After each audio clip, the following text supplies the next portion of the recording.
Good day, Badgers. One angry pagan. Right. I have been wanting to get this done for a while now. I had a book on Mary Anning that my mum bought for me when I was younger, and it is gone. I can't find it. So, yeah, it's a bit gutting. This is a bit why, kind of why I've been a bit delayed with getting this out. Um, so I'm going to be going, unfortunately, from the Wikipedia. Although, if you want to do further research into her, I would suggest doing that. Obviously, Wikipedia has different sources for what they're saying and whatnot. So, why am I going to be talking about Mary Anning today? Well, as an amateur paleontologist, someone who studied paleontology my whole life, pretty much, she is my hero amongst all famous female people. Mary Anning is my hero, and for several reasons, which we will get into. If you've never heard of Mary Anning,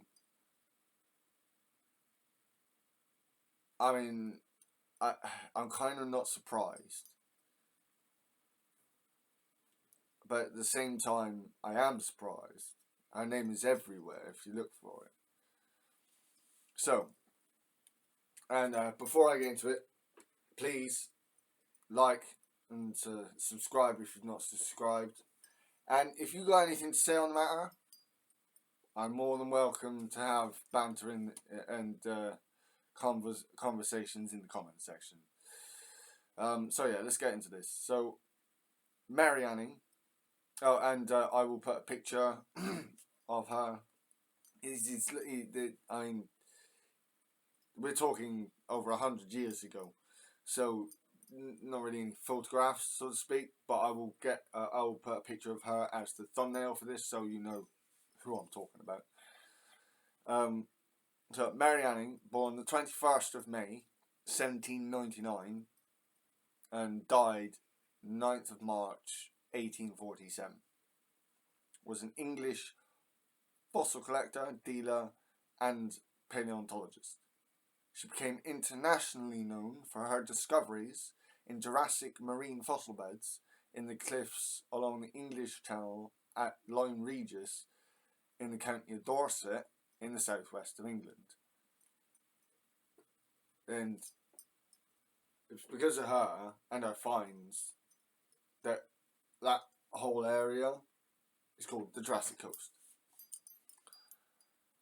Anning's findings have contributed to changes in scientific thinking about prehistoric life and the history of the Earth. Like, it's not a small thing, you know?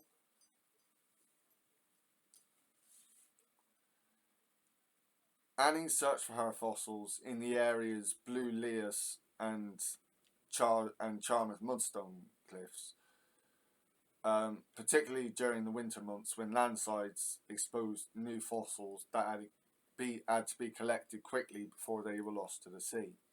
Her discoveries included the first correctly identified ichthyosaur skeleton when she was 12 years old, the first two nearly complete plesiosaur skeletons, the first pterosaur skeleton located outside Germany, and fish fossils. Now, ichthyosaurs were oftentimes they filled what you'd think of as the dolphin niche. Convergently, they evolved very, very similar body plan to dolphins, except the tail was vertical, not horizontal. Although there are ichthyosaur species like shonisaurs that got to the size of fucking massive whales. So there's that. Plesiosaurs, quite often they were the marine reptiles with the long necks and small heads, but not always, not always. An offshoot of the plesiosaurs was the pliosaurs, to which you get the old Kronosaurus and Pliosaurus itself. Pterosaurs. A lot of people mistake pterosaurs for being flying dinosaurs. They are not. They are fellow archosaurs, as are crocodilians. But birds are dinosaurs. Birds evolved during the Jurassic period, and they fill a niche that phylogenetically speaking, they are a dinosaur. They evolved with the rest of the dinosaurs. In the middle of the dinosaur, in the middle of the Mesozoic era, you got Triassic, Jurassic, Cretaceous, right? They evolved during the Jurassic. Dinosaurs still exist. Pterosaurs were not dinosaurs. Neither were the marine reptiles either. The ichthyosaurs and the plesiosaurs. They were not dinosaurs either. They were another separate. It's in the same way that crocodiles are not turtles, but they're still reptiles. Yes? Okay. Anyway, her observations played a key role in the discovery that coprolites, also known as bezoar stones at the time, were fossilized feces, and she also discovered that belemnite fossils contained with fossilized ink sacs like those of modern cephalopods. And belemnites would have been your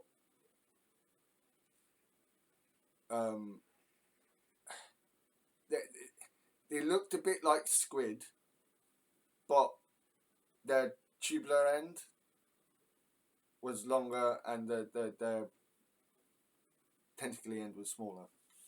Trying to find simpler ways to put it for people so that they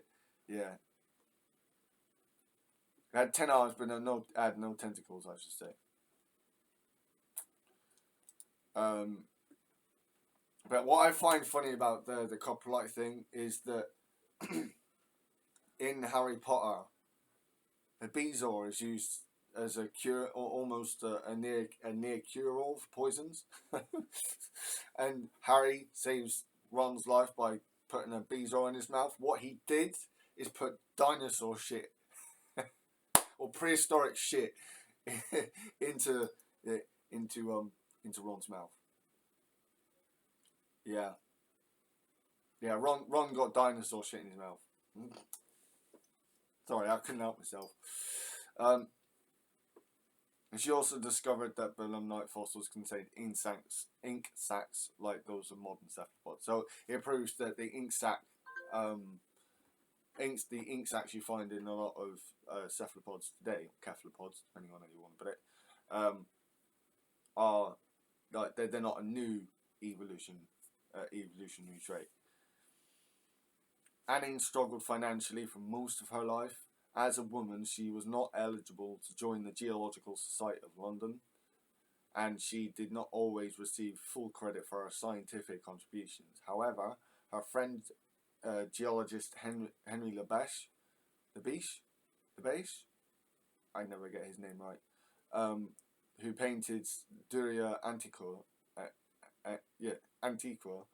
the first widely circulated pictorial representation of a scene from prehistoric life derived from fossil reconstructions.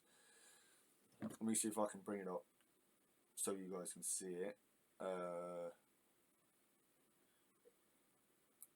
I know this picture, but I'll try to put what I'll do is I'll put a link to the picture as well in the description, because I'm already going to have Mary Anning as the thumbnail.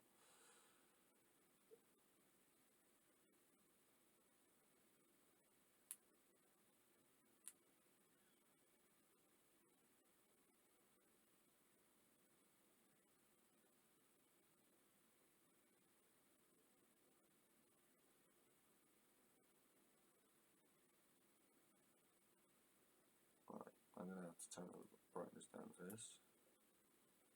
Right. See if you guys can.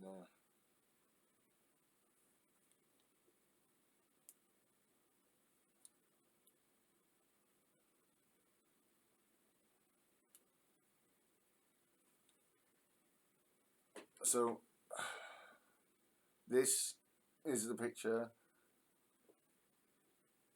One of the very first pictures, if not the first, done of prehistoric life as they were finding the fossils. Yeah, and a lot of these creatures in here are from the finds that Mary Anning made. Now, don't get. I'm not saying that they're highly accurate, but it's a very important point where we change what we thought we knew about the history of life. So yeah, the Duria Antiqua was the first widely circulated pictorial representation from a scene of prehistoric life derived from fossil reconstructions based entirely on fossils Anning had found and sold prints of it for her benefit. Anning became well known in geological circles in Britain, Europe and America, and was consulted on issues of anatomy as well as fossil collecting.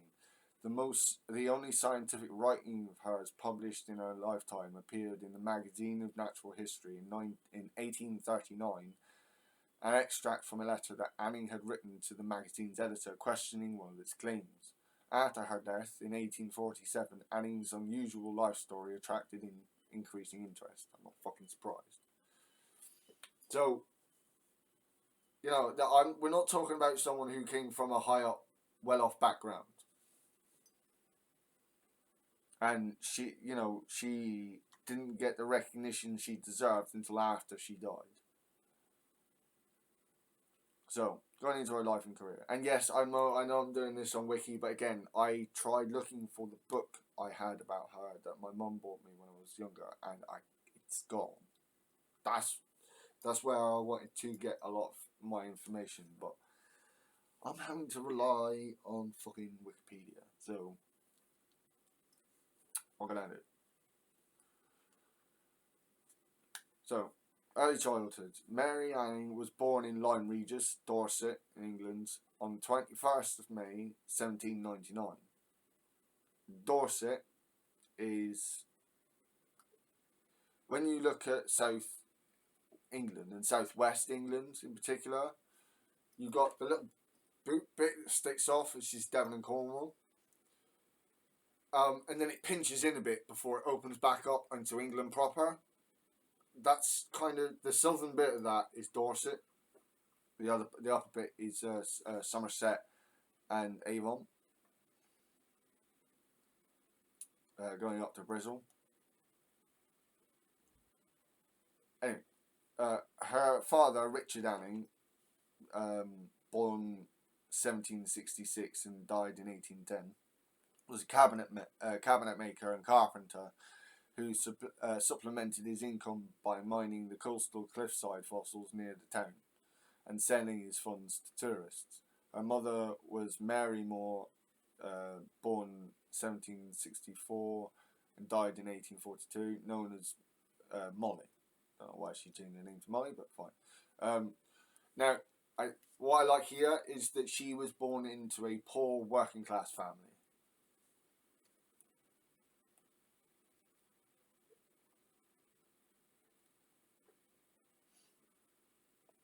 Anning's parents married on 8th of August 1793 in Blandford Forum and moved to Lyme, living in a house built on the Thames Bridge.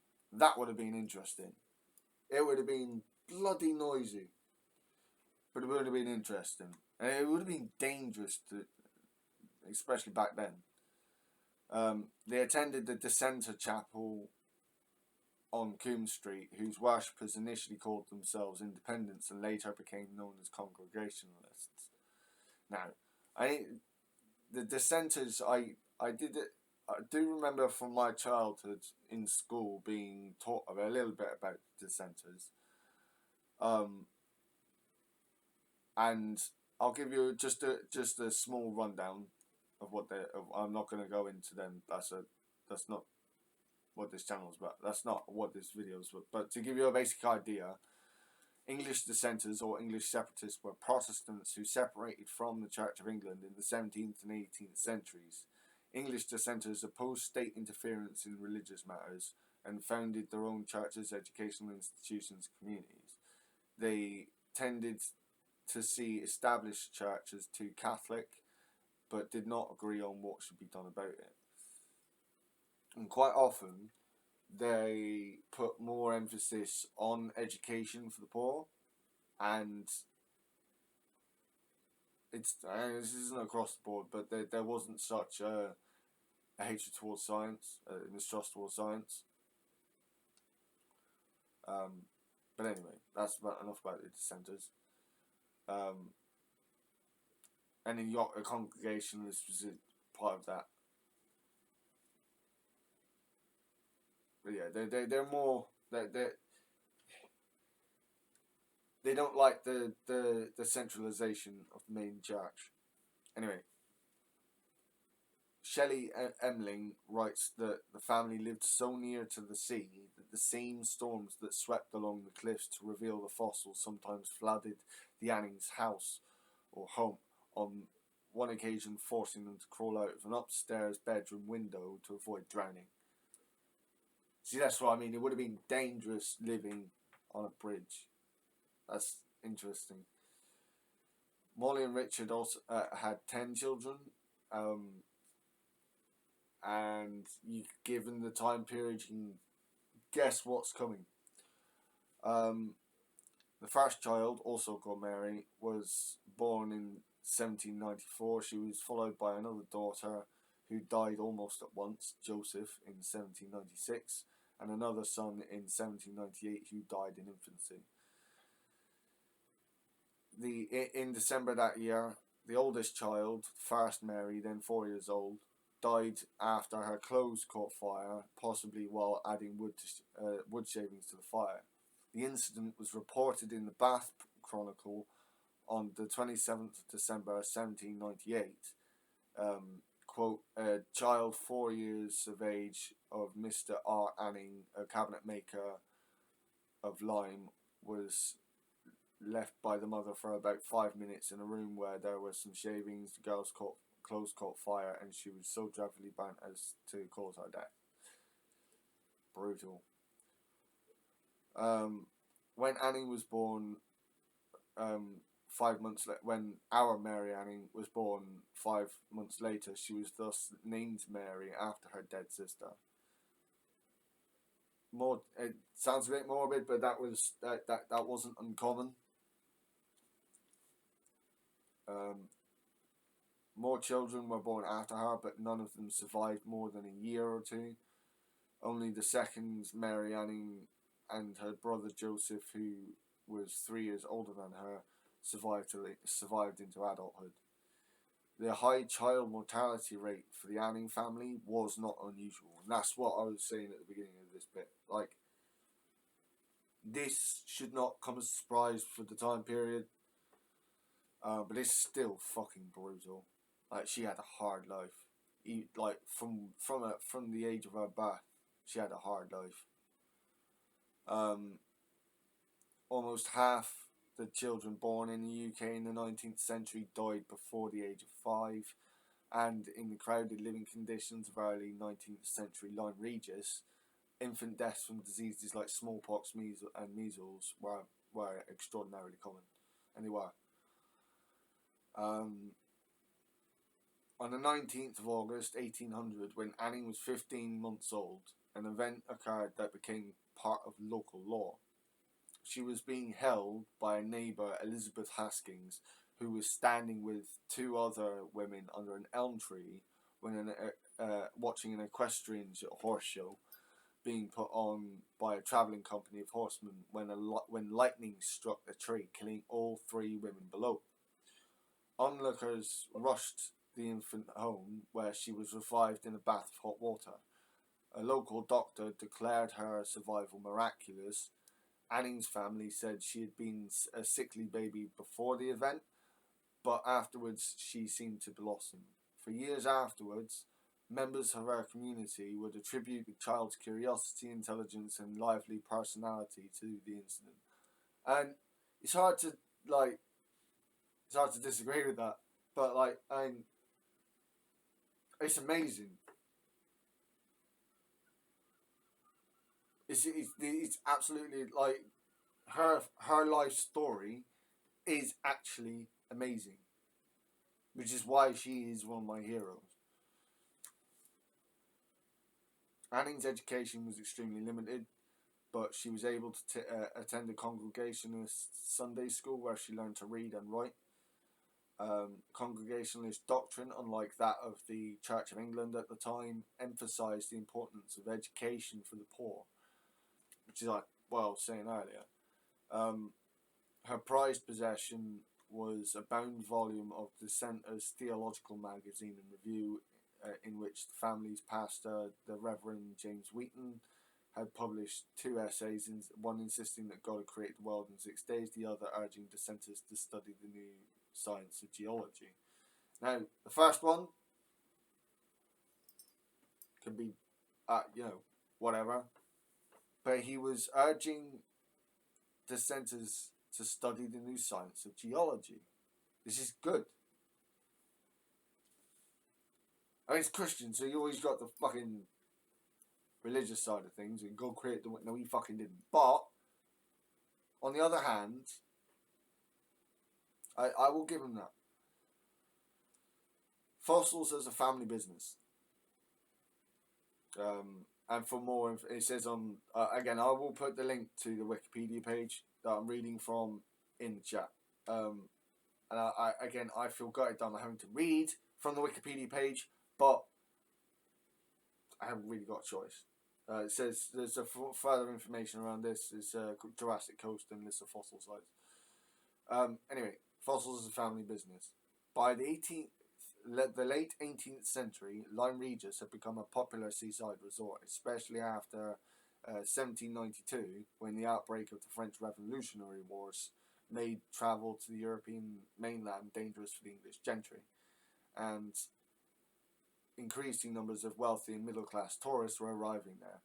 Even before Anning's time, locals supplemented their income by selling what were called curios to visitors. These were fossils with colourful local names such as snake stones. These were the ammonites. The devil's fingers, the belemnites, which would be the straight-coned cephalopods, and vertebrates, which were vertebrae. Yeah. To which were sometimes attributed medicinal and mystical properties, which is obviously bollocks, but they needed a selling point. Fossil collecting was in vogue in the late 18th and 19th and early 19th century at first as a pastime, but gradually transforming into a science as the importance of fossils to geology and biology was understood. This is why I get a little bit annoyed with people who just pass off geology, especially when they're biologists. Like, geology is damn important to biologists who want to know about extinct species. So, to be a paleontologist, you not only got to be a biologist, a zoologist, evolutionary zoologist, or paleobotanist, looking at plants, but you've also got to know about geology. You have to know about rocks and stone and the difference between that and bone. Anyway.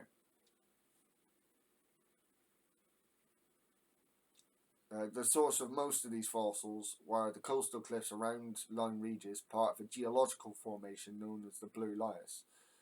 These consist of alternating layers of limestone and shale laid down as sediment on a shallow seabed early in the Jurassic period, about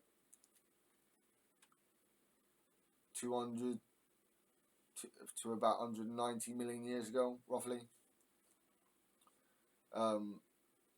It's one of the richest fossil locations in Britain, and it is, along with the Isle of Wight. The Isle of Wight's great for it.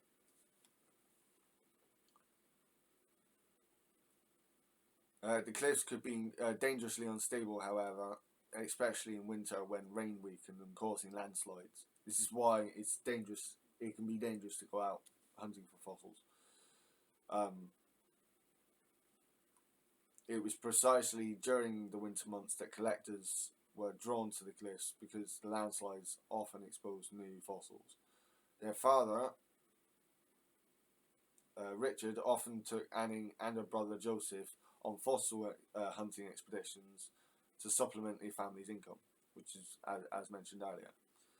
They offered their discoveries for sale to tourists on a table outside their home. This was the difficult time for England's poor. The French Revolutionary Wars and the Napoleonic Wars that followed caused food shortages.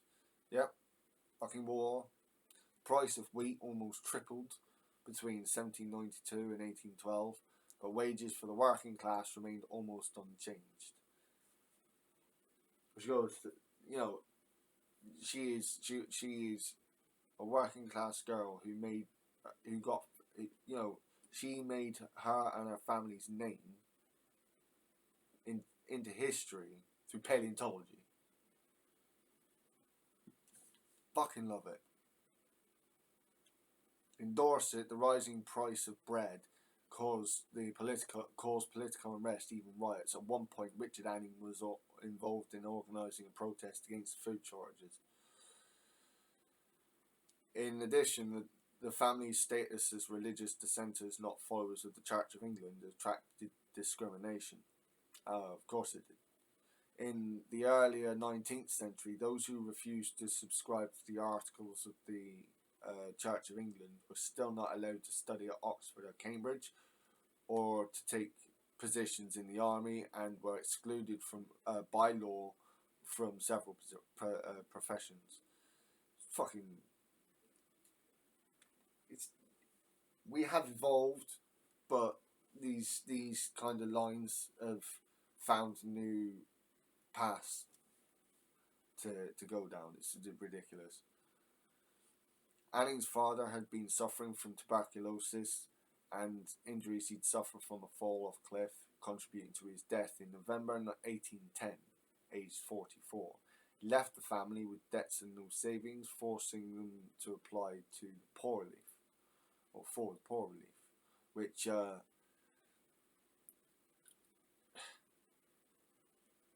it's almost like benefits, but a lot more basic.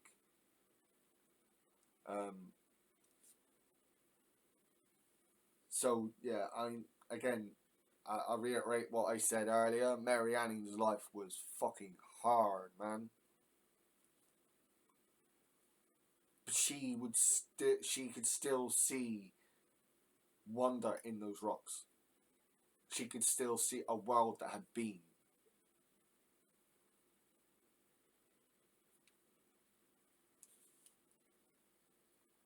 The family continued collecting and selling rocks together, and set up a table of curiosities near the coach stop at the local inn.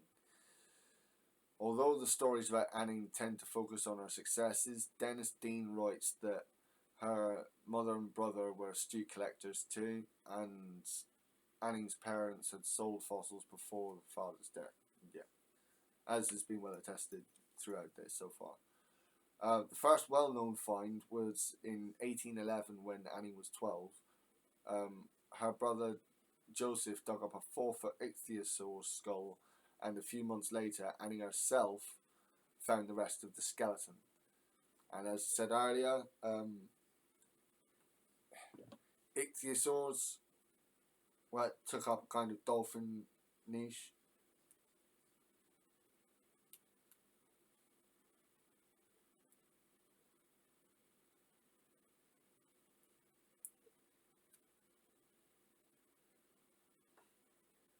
So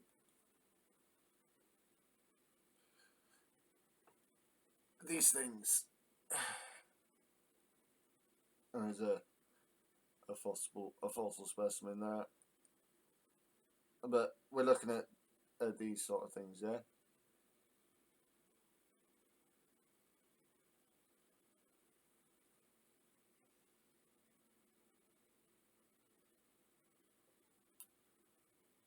Yes, I know. I'm not putting pictures up because I'm not professional, right? Doing as best as I can with what I've got. So that's what I'm talking. Again, that's what we're talking about when we talk about ichthyosaurs. And if you look at the link that I will post in the description, it shows a drawing from 1814 paper by Everard Home showing the skull of Temnodontosaurus platydon, previously Ichthyosaurus platydon, found by Joseph Anning in 1811.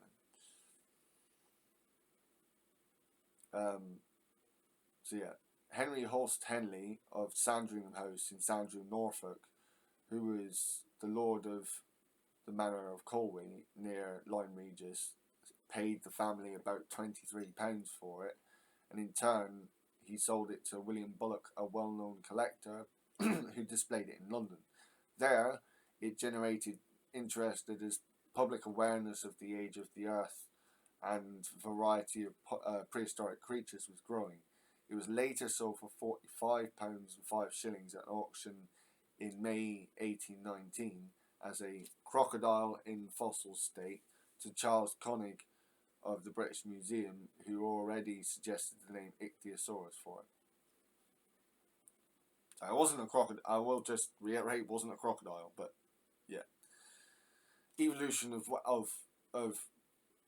how we and what we knew about these things. Anning's mother, Molly, was initially ran the fossil business after her husband Richard's death, but it's unclear just how much fossil collecting Molly herself did. As late as 1821, Molly wrote to the British Museum to request payment for a specimen. Her son Joseph's time was increasingly taken up by his apprenticeship to an upholsterer, but he remained active in the fossil business until at least 1825. By that time, Mary Anning had assumed, or Mary Anning the Younger, had assumed the leading role in the family's specimen business. Birch auction. The family's keenest customer was Lieutenant Colonel Thomas James Birch, later Boswell, a wealthy collector from Lincolnshire who bought several specimens from them. In 1820, Birch became disturbed at by the family's poverty. Having made no major discoveries for a year, they were at the point of having to sell their furniture to pay the rent, so he decided to auction on their behalf the fossils he had purchased from them. He wrote to the paleontologist Gideon Mantell on the 5th of March that year to say that the sale was for the benefit of the poor woman and her son and her daughter at Lyme, who have, in truth, found almost all the fine things which have been submitted to scientific investigation. I may never again possess what I am about to part with, yet in doing it I shall have the satisfaction of knowing that the money will be well applied. My God, the Victorian spoke it fucking... Oh. But yeah, like, this guy was a bit of a ledge. The auction was held at Bullock's in London on the 15th of May 1820 and raised £400, the equivalent of 40 grand in 2025. Which is not fucking bad at all. How much of that was given to the Annings is not known, but it seems to have placed the family a steadier financial footing, with buyers arriving from Paris and Vienna, and a 3-day event raised the family's profile within the geological community. Which is it. Some good news had to happen for her, didn't it? Like, oh, and not just her family. Like, my life and my family's life has been pretty hard. It's nowhere near being the hardest that I know, but it's not been the easiest either. And we're a working class family, not a middle class family. And we suffered our own hardships. And to see Mary Anning get herself to the point where she is in history books.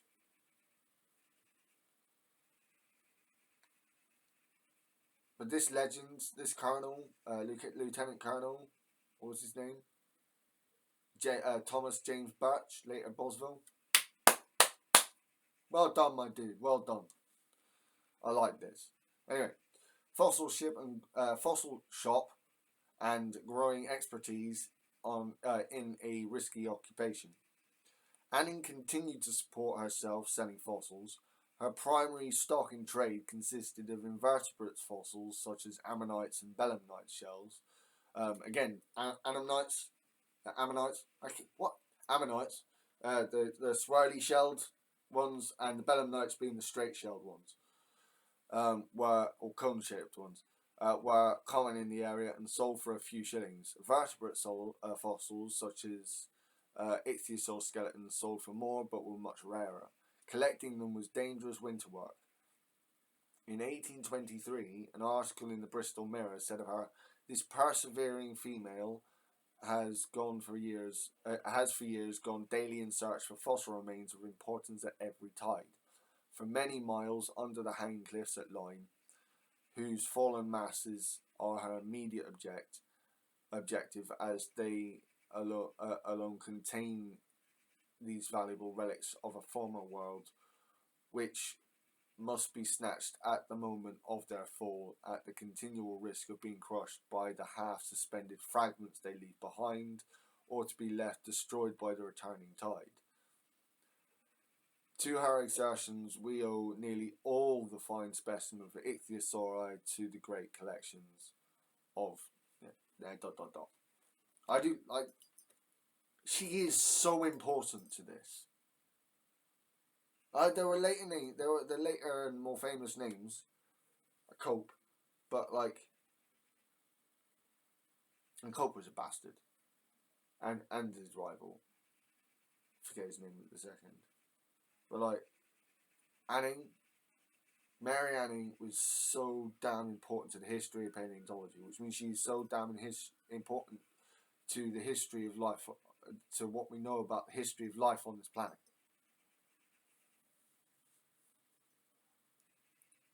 The risks of Anning's profession were illustrated when in October 1833 she barely avoided being killed by a landslide that buried her black and white terrier Trey, and her constant companion when she went collecting. Mary wrote to her friend Charlotte Murchison in November of that year, "Perhaps you will laugh when I say that the death of my old faithful Douglas quite upset me. The cliff that fell upon him and killed him in a moment before my eyes and close to my feet, but it was a moment between me and the same fate." I don't think unless you were heartless, you couldn't laugh at that. That's God. I can't imagine. As Anning continued to make important finds, her reputation grew. On the 10th of December 1823, she found the first complete plesiosaurus. Right. And again, I will show you what a plesiosaurus is. Fuck it.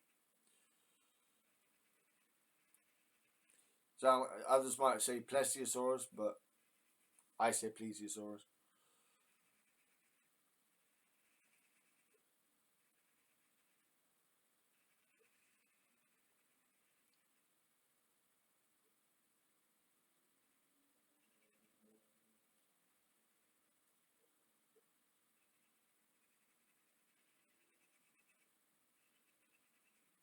So we're talking about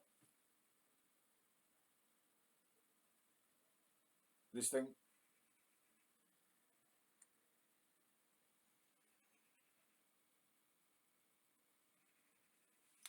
What people think the Loch Ness Monster is, or was, I don't think this still exists. So I'm sorry, that means I don't think the Loch Ness Monster exists.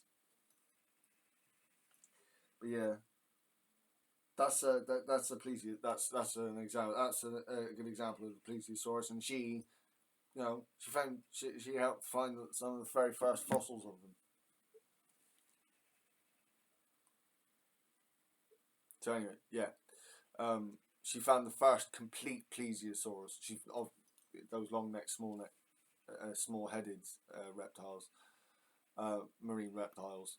And in 1828, the first British example of the flying reptiles known as pterosaurs, called a flying dragon when it was displayed at the British Museum, followed by squalorgia fish, which are really weird ray-like marine chimeriform fish from the early Jurassic of Europe.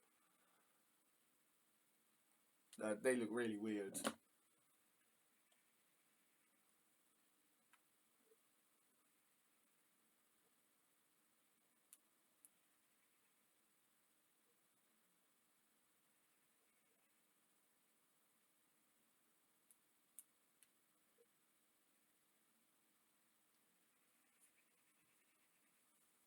These, these. You don't see these things around today. But this is one of the fish species she's found. There you go. Yes, I know. This is really clunky way of doing a fucking video. I don't care. Yeah, she found that in 1829. Despite her limited education, she read as much of the scientific literature as she could obtain. Fucking, I love it. And often laboriously hand copied papers borrowed from others. Paleontologist Christopher McGowan examined a copy made of a 1824 paper by William Conybeare on marine reptile fossils, and noted that the copy included several pages of her detailed technical illustrations that he was hard pressed to tell from the original.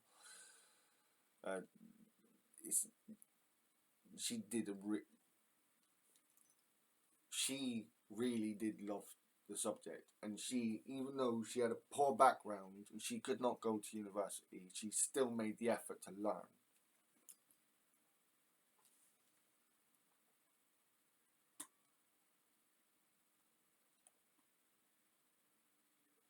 She also dissected modern animals, included both fish and cuttlefish, to gain a better understanding of the anatomy of some of the fossils with which she was working, which means she was looking at this and going, this is just a modern form of that. Fucking, I love her. I really do. Lady Harriet Sylvester, the widow of the first recorder of the City of London, visited Lyme in 1824 and described Mary Anning in her diary. The extraordinary thing in this young woman is that she has made herself so thoroughly acquainted with the science that the moment that she finds any bones, she knows to what tribe they belong. She fixes the bones on a frame with cement and then makes drawings and has them engraved.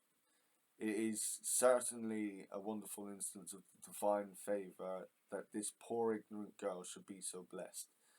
Shows the class. This woman is from the upper class. Oh my God! You see how they look down on her. Like, she's trying to praise her, but she's looking down on her at the same time. It's just disgusting. For by reading an application, she has arrived to that degree of knowledge as to be in the habit of writing and talking with professors and the other clever men on the subject, and they all acknowledge that she understands more of the science than anyone else in this kingdom. So again, she's trying to give her credit, but she's also looking down on her. Like, oh my God! And people want to go back to those days. Fuck that. In 1826, aged 27, Anning managed to save enough money to purchase a house with a glass storefront window for a shop, Anning's Fossil Depot. The business had become important enough that the move was considered in the local paper, which noted that the shop had fine ichthyosaur skeleton on display. Many geologists and fossil collectors from Europe and America visited her at Lyme, including the geologist George William Featherstone. I trying to work out how to say that name is fucking ridiculous. Who called Anning a very clever, funny creature. Lovely. He purchased fossils from Anning for the newly opened New York Lyceum of Natural History in 1827. King Frederick Augustus II of Saxony visited our shop in 1844 and purchased an ichthyosaur skeleton for his extensive natural history collection. The king's physician and aide, Carl Gustav Garus, wrote in his journal, "We had alighted from the carriage and were proceeding on foot when we fell in with a shop in which the most remarkable petrifications and fossil remains, the head of an ichthyosaurus, the beautiful ammonites, etc., were exhibited in the window. We entered and found the small shop adjoining the chamber completely filled with fossil productions of the coast. I found in the shop a large slab of blackish clay in which a perfect ichthyosaurus of at least 6 feet were embedded. This specimen would have been a great acquisition for many cabinets of natural history on the continent, and I considered the price demanded, £15 sterling, which was very moderate." Yeah. Like, this is great. Like, she was known by royals. But she didn't get the recognition she deserved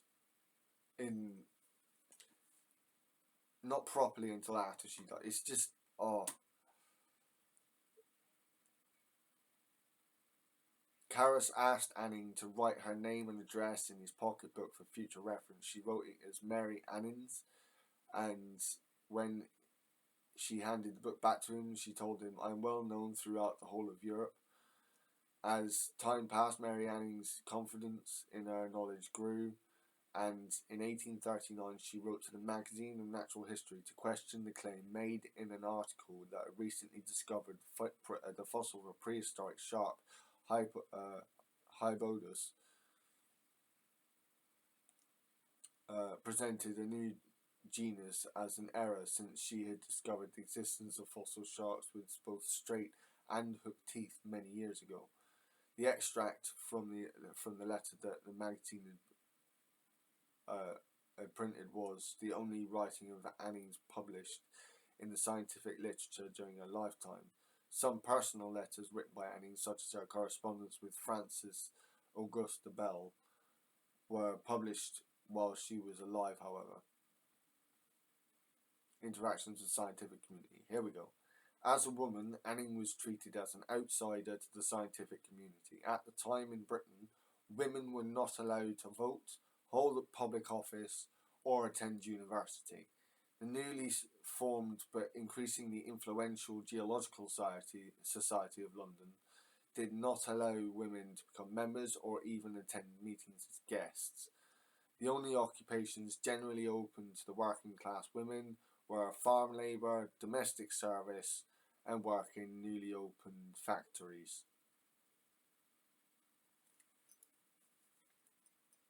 And again, people want us to go back to those days. No, thank you. Although Anning knew more about fossils and geology than many of the wealthy fossilists to whom she sold, it was always the gentlemen geologists who published the scientific descriptions of the specimens she found, often neglecting to mention Anning's name. She became resentful of this. I fucking would be. I'm not so fucking surprised. Anna Pinney, a young woman who sometimes accompanied Anning when she collected, wrote, "She says the world has used her ill. These men of learning have sucked her brains and made a great deal of publishing works, of which she has furnished the contents, while she derives none of the advantages. Anning wrote herself in a letter, "The world has used me so unkindly. I fear it has made me suspicious of everyone," which is just fucking heartbreaking.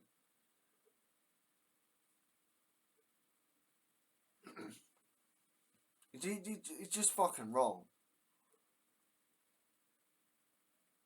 Hugh Torrens writes that these slights to Anning were part of a larger pattern of ignoring the contributions of working class people in the early 19th century scientific literature. Bang on! Oh, they're working class. They can't fucking know anything about it, can they?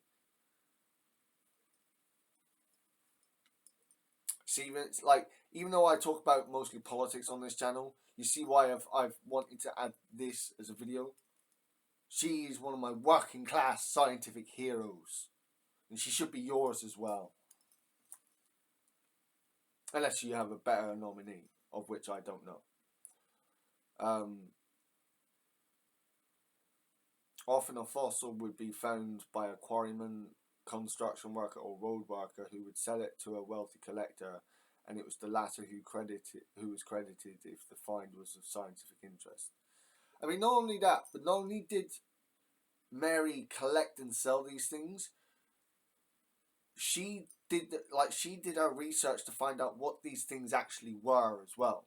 She did the learning on this. She wasn't just going out there finding them and selling them. She'd actually find out what these things were, and she was barely even credited for it. It's fucking disgusting. Along with purchasing specimens, many geologists visited Anning to collect fossils or discuss anatomy and classification, and they wouldn't have done that if she didn't know anything. Henry Labèche and Anning became friends as teenagers following his move to Lyme, and he and Anning, sometimes her brother Joseph, went fossil hunting together. De Labèche and Anning kept in touch as he became one of Britain's leading geologists. William Buckland, who lectured on geology at the University of Oxford, often visited Lyme on his Christmas vacations or holidays, and was frequently seen hunting for fossils with Anning. It was to him Anning made what would prove to be scientifically important scientifically important suggestion in a letter auctioned for over £100,000 in 2020, that the strange conical objects known as bezoar stones were really the fossilised feces of ichthyosaurs or plesiosaurs. Buckland would later name the objects coprolites. In 1839, Buckland, Conybeare and Richard Owen visited Lyme together. Richard Owen is one of the most famous names in paleontology, and he visited Anning so she could take them on a fossil hunting excursion. He went to her. I like that. Anning also visited Thomas Hawkins with his efforts. Assisted Thomas Hawkins with his efforts to collect ichthyosaur fossils at Lyme in the 1830s. She was aware of his penchant to enhance the fossils he collected. Anning wrote, "He is such an enthusiast, he makes things as he imagines they ought to be and not as they are really found." A few years later, there was a public scandal when it was discovered that Hawkins had inserted fake bones to make some ichthyosaur skeletons seem more complete, and later sold them to the government for the British Museum's collection without the appraisers knowing about the additions. Ooh. The Swiss paleontologist Louis Agassiz, or Agassiz, I'm not sure how you say that. Anyway, visited Lyme in 1834 and worked with Anning to obtain and study fish fossils found in the region. He was so impressed by Anning and her friend Elizabeth Philpott that he wrote in his journal, "Miss Philpott and Miss Anning and Miss Philpott and Mary Anning, I wonder why the distinction there anyway, have been able to show me with utter certainty which are ichthyodorolite dorsal fins of sharks that correspond in different types. He thanked both of them for his help in the studies in his book, The Studies of Fossil Fish, which I have seen copies of. I've not had myself. Another leading British geologist, Roderick Murchison, did some of his first field work in the southwest of England, including in Lyme, accompanied by his wife Charlotte. Charlotte Murchison wrote that they decided that Charlotte should stay behind in Lyme for a few weeks to become a good practical fossilist by working with the celebrated Mary Anning of that place.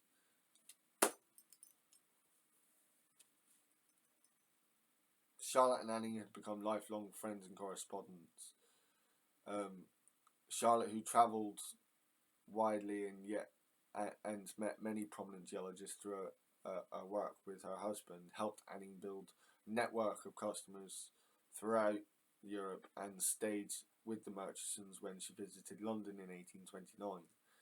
Anning's correspondence included Charles Lyell, who wrote to ask her opinion on how the sea was affecting coastal cliffs around Lyme, as well as Adam Sedgwick, one of her earliest customers, who taught geology at the University of Cambridge, and he numbered Charles Darwin amongst his students. She had correspondence with the guy who taught Charles Darwin. Going back to Charles Lyell thing, like that's kind of looking at, or like even that's looking at coastal erosion. Her work branched into many areas. And again, this isn't someone from an upper class or middle class background. This is someone from a poor working class background who had a fucking hard life. And she became celebrated amongst some of the best geologists and paleontologists of their era. She became well known by fucking royals from the continent.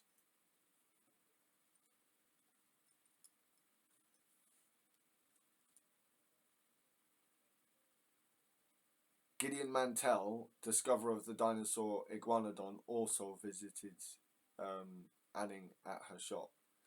If you don't know what Iguanodon is, it's the plant-eating dinosaur with the spiked thumbs, which was initially mistakenly thought the spike was on their nose, but it wasn't. Thumb spike. Anyway, financial difficulties and change in church affiliation. Interesting. By 1830, because of difficult economic conditions in Britain that reduced the demand for fossils, coupled with the long gaps between major finds, Anning was having financial problems again. Her friend, the geologist Henry Delabouche, assisted her by commissioning George Scharf to make a lithographic print based on Delabouche's watercolour painting, the Duria Antiquor, portraying life in prehistoric Dorset, that was based largely on fossils Anning had found. Delabouche had sold. Delabouche? Someone's gonna have to tell me what that is. Anyway, sold copies of the print to his fellow geologists and other wealthy friends and donated the proceeds to Anning. It became the first such scene from what later became known as deep time to be widely circulated. In December 1830, Anning finally made another major find, a skeleton of a new type of plesiosaur which sold for $200. It's about 10 grand or something now, something like that. It was around this time that Anning switched from attending the local congregational church, where she had been baptized and in which she and her family had always been active members, to the Anglican church. The change was prompted in part by a declining congregational attendance that began in 1828 when its popular pastor John Gleed, a fellow fossil collector, left for the United States to campaign against slavery. Oh, cool. He was replaced by the less likable Ebenezer Smith. Sorry, it's always Ebenezer, isn't it? The greater social respectability of the established church, in which some of Anning's gentlemen geologist customers, such as Buckland, Conybeare, and Sedgwick, were ordained clergy, was also a factor. Anning, who was devotedly religious, actively supported her new church as she had her old. Anning suffered another serious financial setback in 1835 when she lost most of her life savings, about £300, in a bad investment. Sources differ somewhat on exactly what went wrong. Deborah Cadbury says that she invested it with a con man who swindled her and disappeared with the money. But Shelley Emling writes that it is not clear whether the man ran off with the money or whether he died suddenly, leaving Anning with no way to recover the investment. Concerned about Anning's financial situation, her old friend William Buckland persuaded the British Association for the Advancement of Science and the British government to award her an annuity known as a civil list pension in return for her many contributions to the science of geology. The £25 annual pension gave Anning some financial security. Some.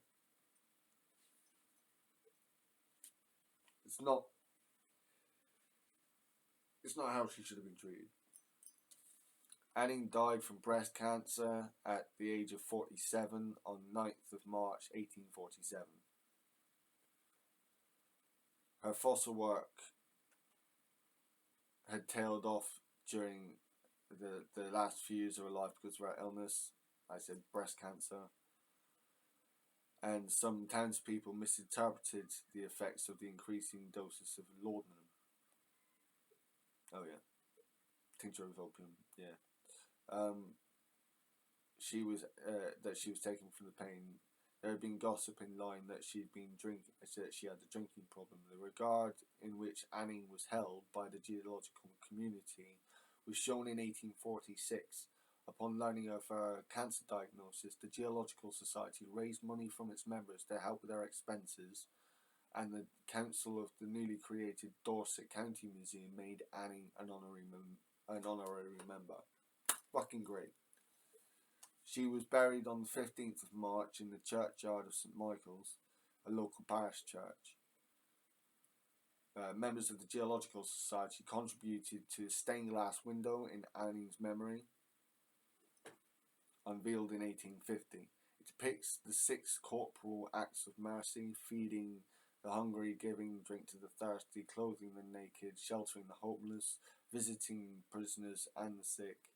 And the inscription reads, "This window is sacred to the memory of Mary Anning of this parish, who died 9th of March AD 1847, and is erected by the vicar and some members of the Geological Society of London in commemoration for her usefulness in furthering the science of geology, as also of her benevolence of heart and integrity of life."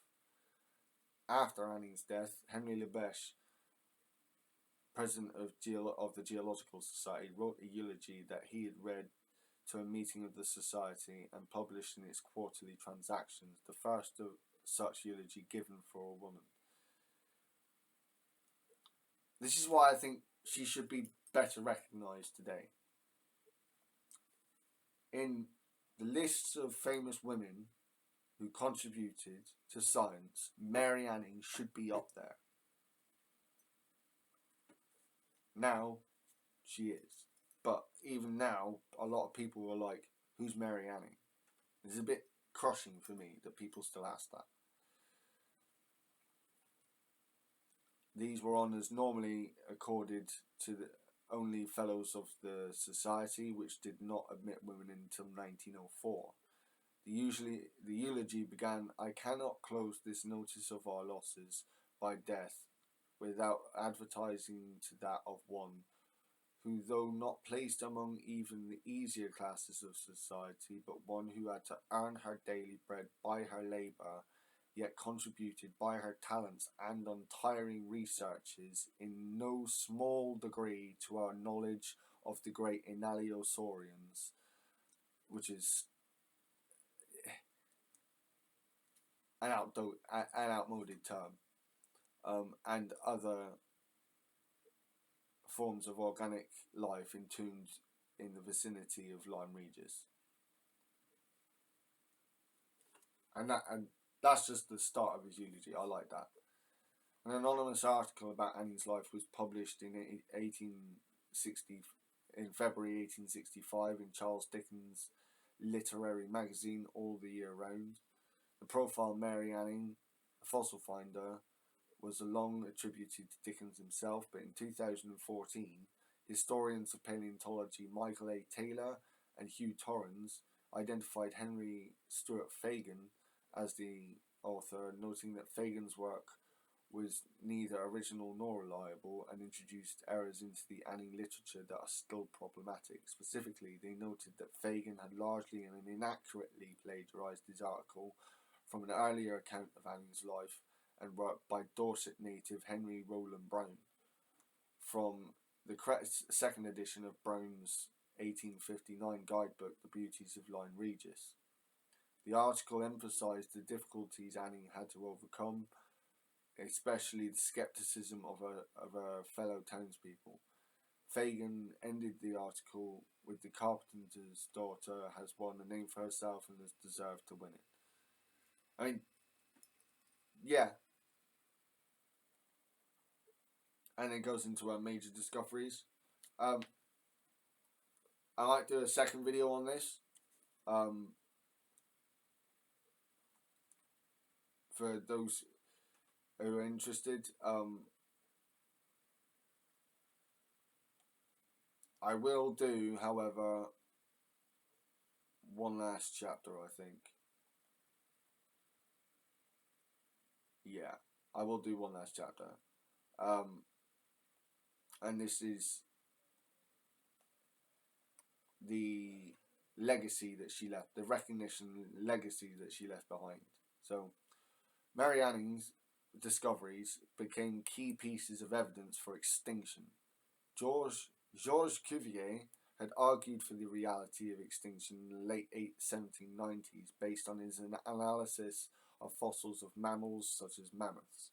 Nevertheless, until the early 1820s, it was still believed by many scientifically literate people that just as new species did not appear, so existing ones did not become extinct, in part because they felt extinction would imply that God's creation had been imperfect. Any oddities found were explained away as belonging to animals still living somewhere in an unexplored region of the earth. The bizarre nature of fossils found by Anning, some such as the plesiosaur, so unlike any known living creature, struck a major blow against this bullshit idea. I added the word bullshit there, but it's a bullshit idea. I said, she is so important to our understanding of how life evolved on this planet. It's criminal that I have had to tell people about her.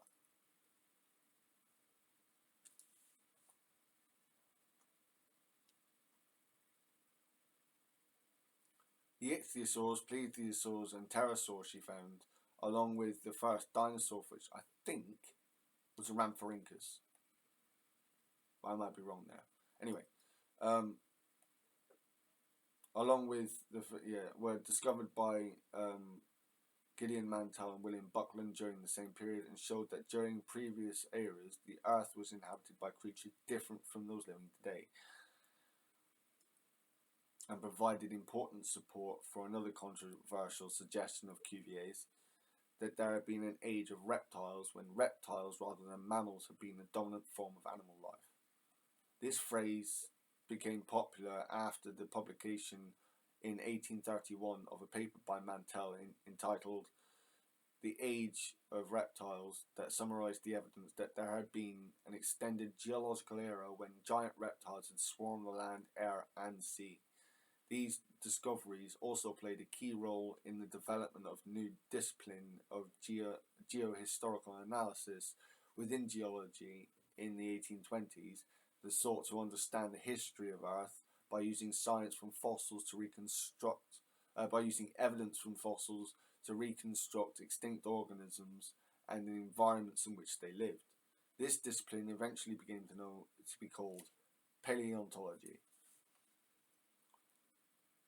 Illustrations of scenes from deep time, now known as paleo art, such as Henry Delabèche's groundbreaking painting Dura Antiquo, helped convince people that it was possible to understand life in the distant past.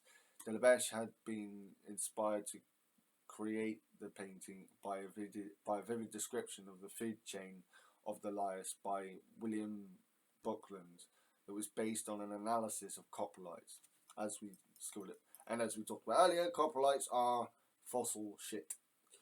Like literally, it's fossilized shit. The study of coprolites, pioneered by Anning and Buckland, would prove to be a valuable tool for understanding ancient ecosystems. Throughout the 20th century, beginning with H.A. Ford and his the heroine of Lyme Regis, the story of Mary Anning, the celebrated geologist, in 1925, a number of writers saw Anning's life as inspirational. According to P.J. McCartney in Henry Delabèche Observations on an Observer in 1978, she was the basis of Terry Sullivan's lyrics to the 1908 song, which McCartney claims she became the popular tongue twister. She sells seashells. Yeah, she sells seashells on the seashore.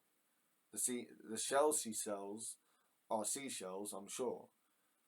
So if she sells on the seashore, then I'm sure seashells. Then I'm sure she sells seashore shells. Yeah. I'm gone. I'm broken. Anyway, however, Stephen Wenwick of the American Folklife Center has shown that no evidence has been presented for any casual connection between Anning and the lyrics, which are about a music hall performer who had difficulty with tongue twisters. In particular, Winnick consulted McCartney's. The McCartney thing is all bullshit. Much of the material written about Anning was aimed at children and intended to focus on her childhood and early career. But a lot of it is gone.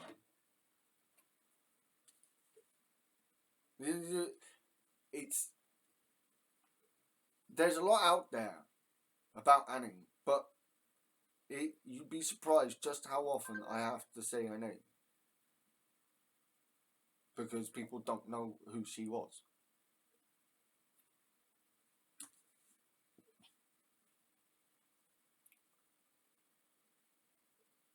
Much of it was also romanticised and not always historically accurate. Anning has been referenced in several historical novels, most notably in The French Lieutenant's Woman, 1969, by John Knowles, who was critical of the fact that no British scientists had named a species after her in her lifetime.